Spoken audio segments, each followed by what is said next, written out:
Good afternoon, everybody. My name is Donna Fiesel, and I'm your host of Donna's Edge Talk Show. Thank you so much for watching us every day, Monday through Friday, from 1 to 3 p.m. Central, as I get to ride home with you in the afternoon. It's a fun ride, and I really enjoy every minute we can spend with each other. You can find us on television, channel 182 on Charter Communications Abundant Television, found on Roku, Apple TV, and Amazon Fire.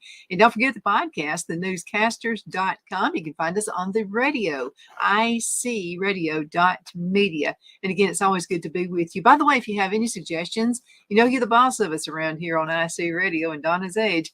You can send an email to donna@donnasedge.com, and I'll be glad to do some research for you and make it happen for you. Thank you again so much for watching and for your emails. I appreciate it. I have AP Steadham with me right now, everybody's favorite talk show host, especially when it has anything to do whatsoever with sports. Good to have you back on the show with us again, AP. Hey, Donna, thank you so much for having me on the show. It's a busy weekend with all the basketball, Donna. Let's dig in. I know you've got a lot to talk about today. Yeah, Donna, Auburn, the men's basketball team won the SEC tournament. Bruce Pearl, he told his team, we're not here for today. We're not here for tomorrow or the following day.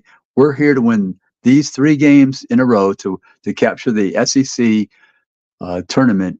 And we're also here to win 6 games after that in the NCAA tournament. We want to be on a 9-0 stretch to win the national championship. So he accomplished the first 3, and he beat one of his proteges, Coach Golden of the Florida Gators, in high fashion, double digits. So they're the SEC 2024 tournament champions. So that was quite a feat for the Auburn Tigers. They did it in stylish form yesterday. Yeah, so they're the basketball champions. So that was great for them. And then they had all the pairings yesterday. Let's walk back to the start of the season. How did they actually start out in the season? Is this what you would have predicted? Well, I knew they were going to have a good team, Donna, because they had Junai Broom. He became the 14th All-American for Auburn, and he's a transfer from Morehead State. This is his second year with the Tigers, and I thought he'd have a good year, and he had some complimentary teammates to help him have a good season. So I thought they'd be in contention for maybe the regular season, and they were. They ended up the fourth seed in the SEC tournament, and then they won the tournament at the end of the year in Nashville. So I wasn't positive. I mean, because you can never tell with basketball. One game you shoot well, and the other team can beat you. You can get upset at any time. Because we saw the number one seed in the tournament, Tennessee. They were defeated by double digits. Mississippi State beat them. Kentucky lost to Texas A&M. Alabama lost to Florida. So all the other top 3 seeds in the SEC tournament were defeated. So Auburn cruised right through as the number 4 seed and were able to capture the title. So, but I thought that Auburn would have definitely a tournament team in the NCAA, be in contention to win the SEC, and all those things happened. And here we are now. They're a number 4 seed in the NCAA tournament. They're in a region, the East region down. There's the East, the Midwest, the South, and the West. And so you're asking me, why are they playing in Spokane, Washington? Well, that's where the early round games are for their matchup, and they're going to be taking on Yale. And so Yale's going to have to travel all the way from New Haven, Connecticut. Auburn's going to have to travel all the way from Alabama to Spokane, Washington. And so is the University of Alabama. Alabama is in the Western Division, but they're still going to be playing in Spokane. They're going to be playing Charleston. And we have Tennessee's in the Midwest. They're going to be traveling to Charlotte to take on St. Peter's. Tennessee's a number 2 seed. Alabama and Auburn are number 4 seeds. So the league is well represented. They have Tennessee, Kentucky, Auburn, Alabama, South Carolina, Florida, Mississippi State, and Texas A&M are all in the men's tournament. So they're tied for the most. Awesome. This is awesome. So the SEC is well represented in football Absolutely. always, and in basketball. Absolutely. They're tied for the most, 8. So that's outstanding for the basketball. They had been pushing basketball down to the last 10 years.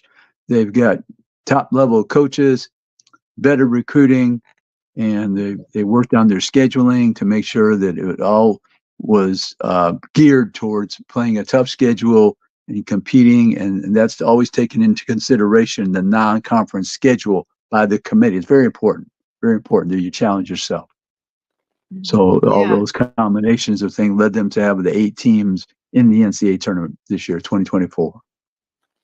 Let's talk about a few other of the teams that are in the SEC conference, and some that have went up and down. Some started at the top and they just kind of started faltering. What happened? Right. Yeah. Tennessee kind of had a bad stretch there at the end. Uh-huh. They're looking to revive their team with the tournament. You know, you have it's wide open now. Everybody's at 0-0 for the record. So sometimes, Donna, you make a quick exit in your league tournament and you look yourself in the mirror and said, all right, we've got to play better. We have to make these adjustments. And Tennessee did not play good defense. Rick Barnes was not happy with the game against Mississippi State where they were eliminated. So they're trying to turn that around. They're going to be playing in Charlotte. They should have a lot of fans there because it's right next door, North Carolina. They're playing a St. Peter's team. St. Peter's is the 15th ranked in that bracket. So Tennessee, people are looking for them to get to Detroit because that is where the regional finals will be.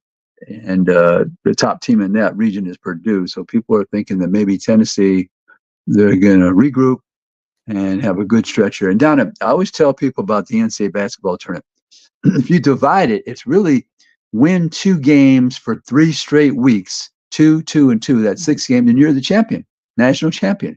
So these first couple games, you're trying to just get your footing, recalibrate, and get on the right path.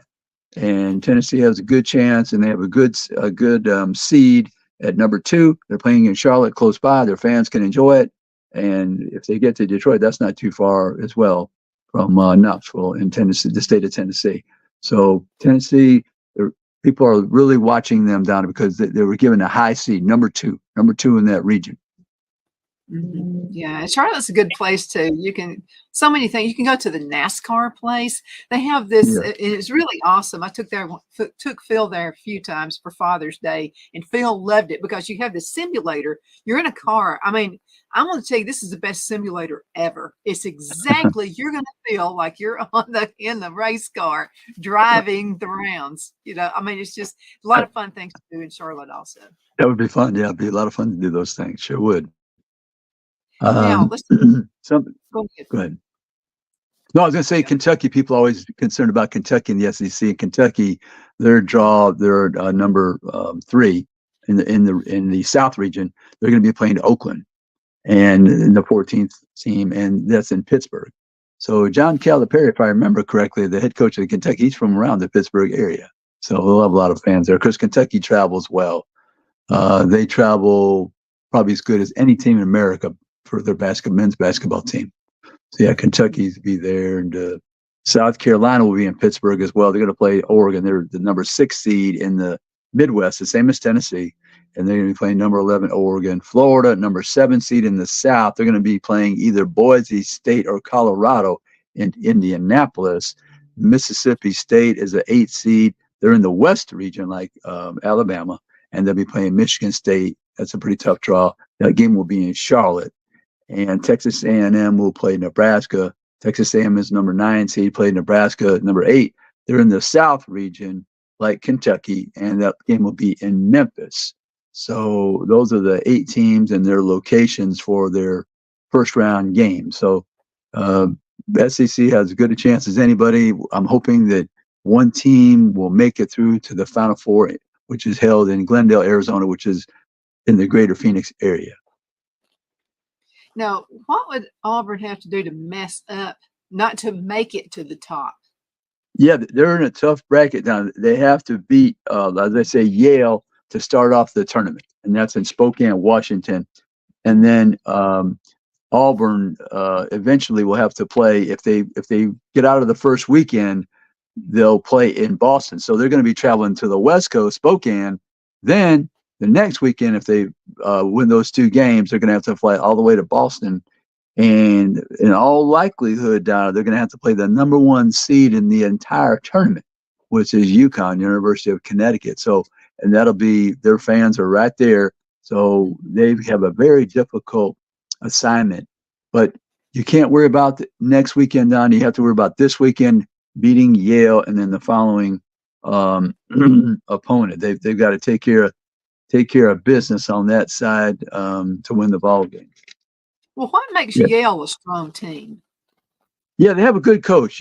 Coach Jones has been there. He's the dean of the Ivy League. I think it's 24 years.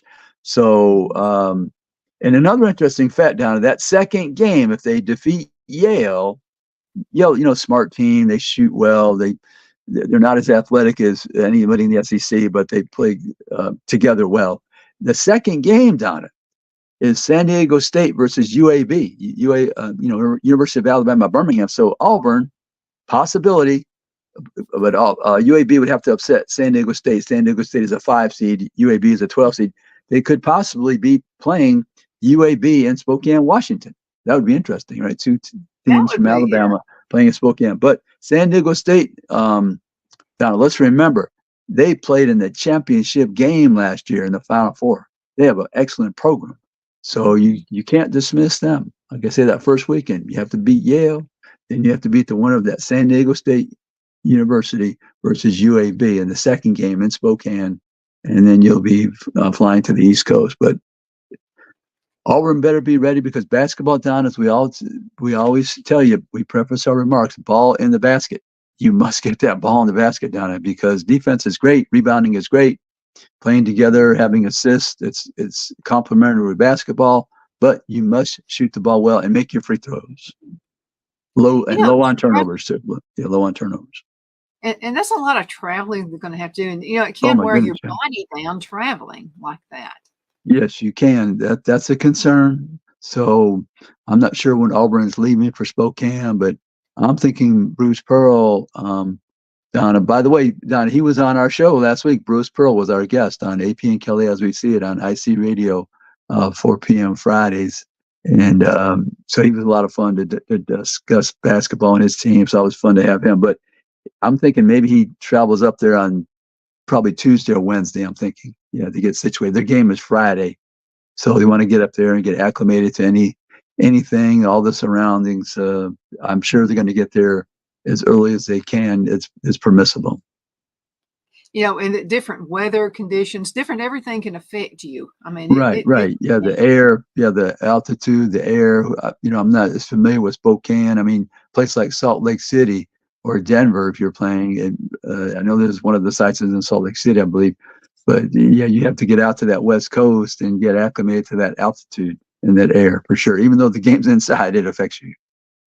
Something going to Oxford, Alabama to Geraldine, Alabama is, even though it's only about an hour and a half away, it takes some getting used to. It's the air, the climate, just in the state of Alabama, or from where you're at, and then you travel north to Alabama, you know how that is as well. Let's go into a commercial break, and we'll be right back. I want to talk about your interview with Bruce Pearl. So we'll be right back in just a few minutes. Everybody hang in there. Twin City Used Car Sales has been serving drivers in the Northeast Alabama area for years with a quality selection of late model used cars, SUVs, and pickup trucks. On top of our extensive selection and competitive prices, we offer professional auto financing services for used car buyers of all credit levels. Whether you've just begun your search or you're ready to secure your next vehicle, at Twin City Used Car Sales, you will drive away with the vehicle of your dreams. The sales and finance staff at Twin City Used Car Sales looks forward to serving you, and you can apply for financing online before your visit to our used dealership in Gadsden, Alabama. Check us out on the web at twincityusedcars.com or go by our location at 901 First Avenue, Gadsden, Alabama. We sincerely look forward to serving you.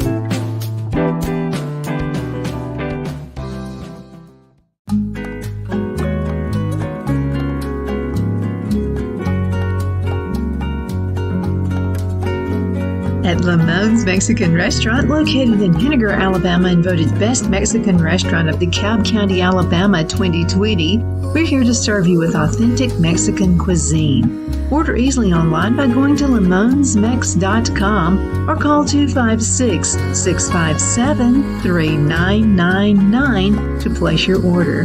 We're open Sunday through Thursday 11 a.m. to 9 p.m. and Friday and Saturday 11 a.m. to 10 p.m. Whether you're celebrating a cozy date night for two or a celebration for a crowd, at Lamone's you'll love our atmosphere and friendly servers. Thank you for dining with Lamone's Mexican Restaurant.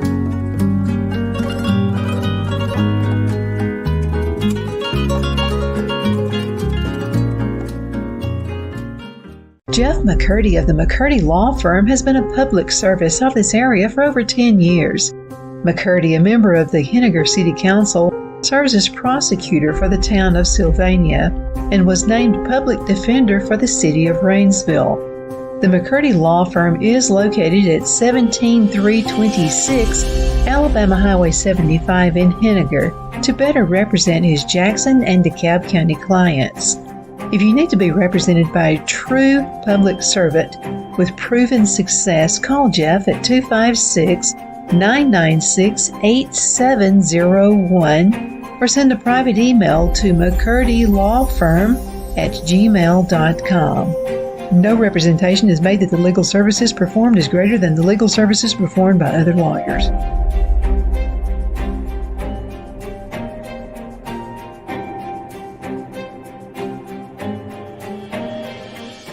At Liberty Bank, we're all about community, whether it's to help with a charity fundraiser or help families in need. Toys at Christmas or a local football team, we're here for you. You see, we realize the importance of family. Sometimes it's to build a new home or necessary home repairs.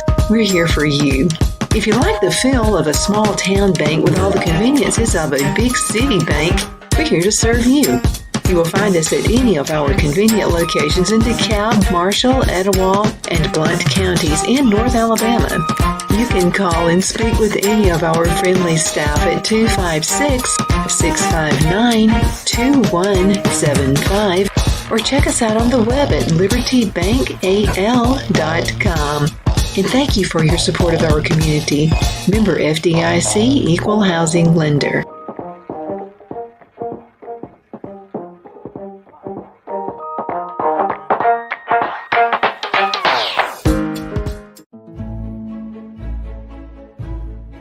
The Hatter Cafe and Country Inn is nestled in the northeast corner of Alabama the Beautiful in the delightful town of Mentone. We're located on top of scenic Lookout Mountain near Little River and DeSoto State Park and located only 5 minutes from shopping and restaurants. There is also a nearby community walking path and golf course. We welcome everyone through the doors and we are committed to outstanding service for all guests. At the Hatter Cafe and Country Inn, we invite people from all walks of life to come and get away from it all, enjoy the open spaces, treetop views, fresh, clean air, and experience Southern hospitality at its finest. We look forward to hosting you. To reserve a special event, or if you would love a special getaway at the Country Inn, you can call us at 256-634-2018. We're back. My name is Donna, and I'm your host of Donna's Edge Talk Show. You see my library in the back. Excuse the books, okay? I don't keep them neat because I love to read. I get a book out. I just throw it back in there. But I know exactly where those books are. AP, I know where they are. You can ask me for one. I'll go pull it out right now. But thank you so much for watching. You can find us on television, channel 182 on Charter Communications, Abundance Television found on Roku, Apple TV, and Amazon Fire. And don't forget the podcast, thenewscasters.com. And you can also find AP and Kelly as we see it on IC Radio. And it's always great to have you guys on Friday, Football Friday at 4 p.m. And that is Central Time. AP, you had an interesting interview this past week. Let's talk about it. Yeah, we did have Bruce Pearl, the head basketball coach of Auburn University. And Donna, I wanted to remind people, and Coach Pearl, he had to coach me up because I was omitted a few words. But, he's the first coach in the state of Alabama to lead the men's program, any men's program in the state of Alabama, to the Final Four. And that was coming off a victory, just like he had this past weekend, of winning the SEC tournament. And that was in Nashville 2019. So they made the Final Four, had a tremendous run. And so that's the greatest feat by any basketball team on the Division I level, to reach the Final Four with a school from the state of Alabama. So I wanted to remind people, but he's always interesting in discussing his team. He's forthright, he's candid, And he was so proud of Junai Broom, who became the 14th All-American from the Auburn University men's basketball program. So those are some of the things we discussed. What makes a good tournament team? He reviewed some of the attributes that they need to make progress and win ball games in the NCAA tournament. So I think people will find it fascinating. And then down to our other guest was Wes Rucker from Go Vols 247 Sports. We discussed the Tennessee men's basketball and the Tennessee football program. So I know a lot of your audience, they are concerned about Tennessee. So we had two people, they'll really enjoy our past show. I want to mention Coach Pearl. He seems to have not only confidence, but he seems he's at peace. And I think that brings another, he's a peaceful guy. And now he's strong and wants to get things done, that kind of thing. But I think that makes the players feel much more confident to have a coach he's at peace. Yeah, he's very energetic. He's confident. Yes, he always exudes confidence when he's leading his team. I think you're correct, Donna. There's no retreat in Bruce Pearl. I mean, not in any statement he ever makes or in any of his actions. Yes, he has a very confident attitude, and he instills that in his team. But they always play hard, Donna, defensively, rebound. Like we always have said, basketball is a game you're not sure about your shooting percentages that evening or the free throw line as well. So his teams always are playing hard, trying to defend and rebound and hustle. So that's something you can appreciate about it. And offensively, Donna, he lets them have a lot of leeway. I mean, they're not looking to the bench. Should I shoot the ball? No, they're shooting. If there's an open shot, they're making that attempt. Okay, and I like that about a coach in basketball. I don't want any of his players looking to the bench and having this requirement you have to pass the ball X amount of times. No, if you're open, you practice that shot. That's part of our game plan. Shoot when you're open and you're trying to make the shots that you practice every day. Mm-hmm. Totally agree. What does he look for when he's looking for new players? What would be the number one thing that would really attract his attention? I think he's looking for guys, number one, they have the prerequisites physically, number one, and academics as well. And then he's looking for players that have an edge to them. I mean, they hustling on defense. They're fearless type. They're fearless on offense and defensively as well. And he can spot them, and he's been recruiting a long time, very successful. Won a Division II championship with Southern Indiana. He won in the tournament with University of Wisconsin-Milwaukee. He was at Tennessee, success there, of course, and at Auburn. So he's looking for players that have that confidence and are fearless on the court, offensively and defensively. Let's talk about women's basketball. What's going on there? Yeah, women's basketball, Donna, the SEC had great representation in the tournament. I'll just go over the teams. It's South Carolina, LSU, Ole Miss, Alabama, Tennessee, Auburn, Vanderbilt, and Texas A&M. So that's 8 teams as well, just like the men. So they had tremendous representation.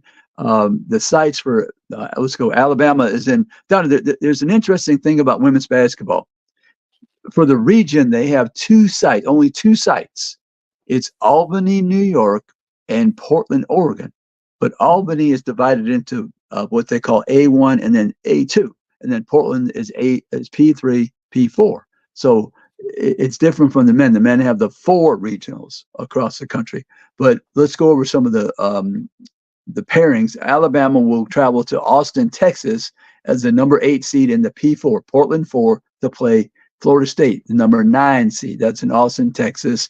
And if Alabama wins a couple of ball games, actually their first game, if they beat Florida State, they will play the winner of the home team, University of Texas, as the number 1 seed, and they're playing Drexel out of Pennsylvania, Philadelphia. So that's a tough draw for Alabama. Auburn will travel to Storrs, Connecticut, University of Connecticut. They will play the winner. They're going to play Arizona, number 11, and Auburn is the number 11 too. This is a playoff game where they're both at number 11. It's called the play-in game because there's 68 teams. So there's 4 teams that have a play-in game. So Auburn plays Arizona, and then they will play Syracuse up in Storrs, Connecticut, and they're in the P3, Portland 3. Tennessee is number 6 in the Portland 4 region. They're going to play University of Wisconsin Green Bay. That is in Raleigh, North Carolina, and that's home of North Carolina State. So if Tennessee wins, they will play the winner of the North Carolina State game, who's number 3 in the region, the P4 region, or Chattanooga, number 14. So those are the 3 teams that we usually discuss: Alabama, Auburn, and Tennessee. But South Carolina is the number 1 overall seed. They're in the Albany 1, and they're playing the winner of the Sacred Heart and Presbyterian, and that's in Columbia, South Carolina. That's a home game for them. So 8 teams from the SEC, the women's, have earned berth to the NCAA championship rounds. But that's a good representation on both 8 and 8, men's and the women's. And it really seems like that team has outsmoked everybody else. But what could possibly happen so that one of the other teams will actually take over that spot? Yeah, Don, I think what you said, what's the possibility of maybe South Carolina, somebody challenging them? I think that was your question. South Carolina. Yeah. Yeah, sometimes South Carolina, Donna, they have trouble making baskets. They play good defense, rebound, they're tall and aggressive on defense, but sometimes they struggle offensively. So that is an Achilles heel for any basketball team, Donna, if you're having trouble with your free throws and making shots. But South Carolina, they're the favorite to win. I don't know. I would say if I was going to select a team, I think South Carolina is a team to beat in this tournament, I would say. Absolutely. Just a couple of minutes left in this segment. Let's talk, first of all, who your guests are going to be this coming week? Yeah, we don't have them lined up at the moment, but we'll be talking the basketball, Donna, for sure. The men's and women's basketball. And it's an exciting time, March Madness. That's a phrase that was coined. I'm not sure who came up with that term, Donna, but I think most people, if you mention it, they realize, oh, that's basketball. That's March basketball. Right, March Madness. So I'm excited. Like I say, I am hoping that an SEC team will make the men's final because I will be in Phoenix to cover that event. And it's always a lot of fun. And the SEC have excellent basketball on the men's and the women's side, but Donna, you have to escape a game. There's usually a game you escape.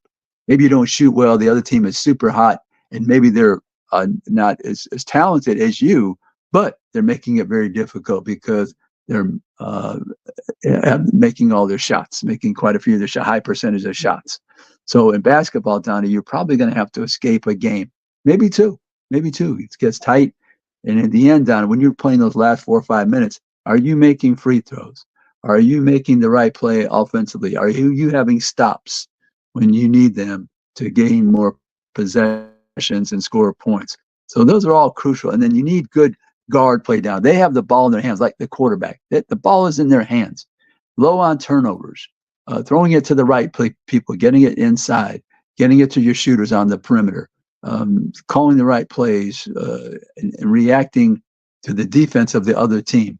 And then you want to stop the penetration. You want to stop the inside attempts by the opponent. So those are all very important. And free throws, we can't stress that enough, Don. Free throws, so important because you're standing at the line 15 feet away from the basket. You practice every day. There's no one guarding you, and those are crucial. That's true. AP, we're going to have to call it a day. Thank you so much for being on the show with us again today. Hey, thank you, Donna. Enjoy the basketball, March Madness. Absolutely. And you be careful out there. I know you travel a lot. You take care. Okay. And thank you guys so much for watching. We definitely appreciate it. See you next time.